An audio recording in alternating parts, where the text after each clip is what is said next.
Hi hi 1 o'clockకే వస్తా అన్నారు.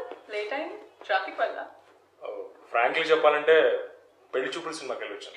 పెళ్లి చూపులకి వస్తే పెళ్లి చూపుల సినిమాకి వెళ్ళొచ్చారా? అంటే నాకు ఇది ఫస్ట్ టైం, రిహార్సల్ ఉంటే మంచిది కదా అని. అవును, బయలుదేరే ముందు మీకు ఫోన్ చేస్తే మీరు ఎక్కడికి బయటికి వెళ్ళారన్నారు. పార్లర్కి ఏమైనా వెళ్ళారా? అమ్మాయిలు బయటకు వెళ్తే పార్లరేనా? అయినా నేను ఓవర్గా మేకప్ అయ్యానా? అలానే కాదు, జస్ట్ ఎక్కడికి వెళ్ళారు అని క్యాజువల్గా అడిగాను అంతే. రిహార్సల్స్ అబ్బాయిలకే కాదు అమ్మాయిలకి కూడా అవసరమే. అంటే మీరు కూడా పార్లర్ అని చెప్పి ఇంట్లో కన్విన్స్ చేసి వెళ్ళేసరికి టైటిల్స్ అయిపోయాయి. కొంచెం డీటెయిల్స్ చెప్తారా?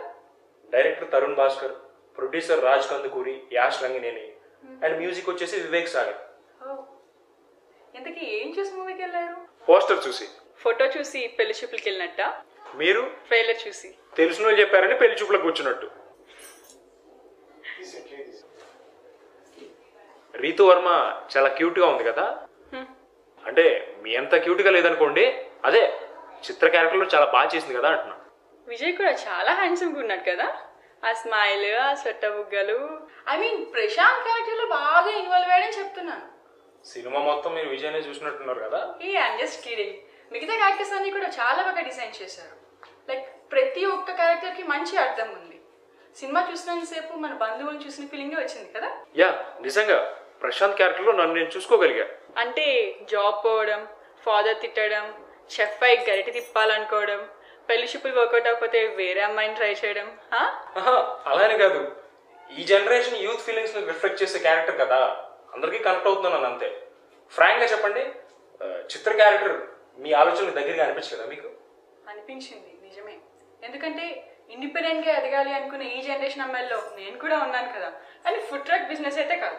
ఆ రెండు క్యారెక్టర్ జర్నీ చాలా బాగుంది కదా. నిజంగా చాలా బాగుంది. సినిమా గురించి ఇంతలా చెప్తున్నారు, ఇంతకీ మీకు నచ్చిన ప్లస్ పాయింట్స్ ఏంటి?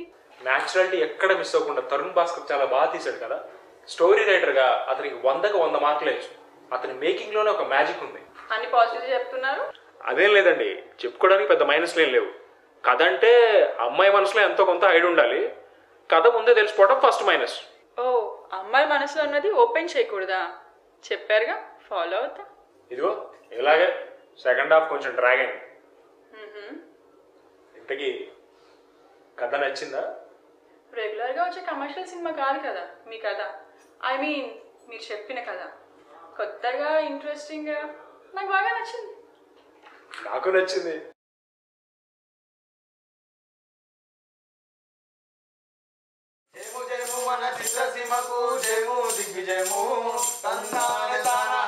అవునరా, ఇంతకీ వాళ్ళు మనం చెప్పబోయే కథ ఏమిట్రా? కాదయ్యా, ఆడియన్స్ వెయిట్ చేస్తున్న అతిమే ఎటు కదా, ఫ్లైట్ ఎక్కిన సినిమా పోస్టర్ కదా.